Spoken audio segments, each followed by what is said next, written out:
Instagram, Facebook, YouTube, people that know me, people that don't, what up? It's your man Biscuite here, founder of Mission Through Movement, the band project, and you basically already know, and you're now on the Biscuite channel.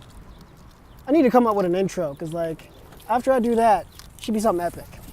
H3 Music. I think I need to find a support group or something. Let me vent. It's a shame in a damn thing. So you're basically in the very first episode of, you know, the Biscuite video blogs right now, like the vlogs.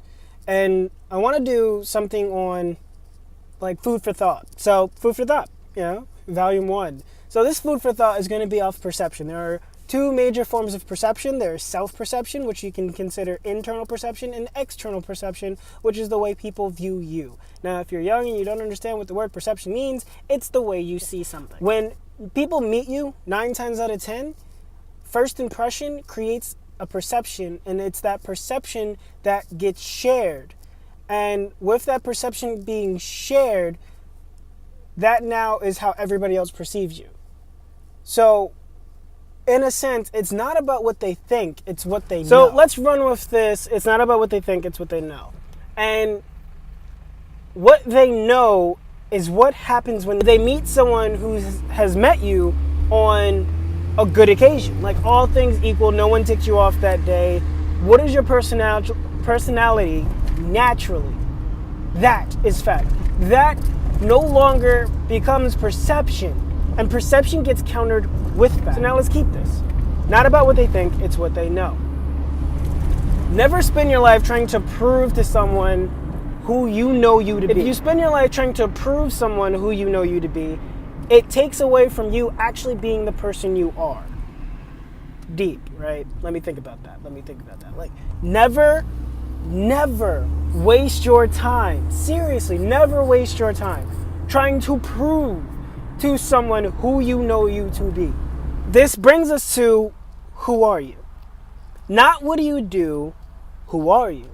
Like, think of every moment you encounter someone that knows someone you know as like, you're a superstar stepping on stage, and the former acquaintance is the announcer bringing you on stage, running down your history, running down that personality. If you find solace, if you find comfort, and it could just be running, you're a runner. It could be accountant, all right? Like punching numbers. That's where you release that anger, just all day with some numbers. You have then defined who you are. You then realize what brings you peace. And usually it's the spot that brings you peace that defines who you are. So now, in this food for thought, based off of external perception, realize this, that anyone's perception of you is just that, perception. And you have every opportunity to counter that perception with fact. And how do you create fact? By one, defining who you are and allowing people to see you in your personal element. Something I tell everybody in my circle, this is your world. Like, your immediate space, your kinesphere is your world. Anyone who steps into your world is now defined by your laws and your rules.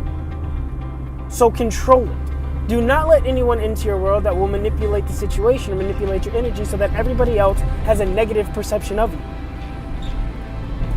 Define who you are by what brings you peace, and allow people to see the thing that brings you peace so that their perception, if it's altered by negative energy, is countered by proven fact, because they now had no other choice but to see you in your element. And that is today's food for thought on external perception. Tomorrow, we'll work on the internal. Deuces. Am I really sleeping with the enemy? I become so absurd with the verbs. I'm disturbed, then perturbed, then I pop.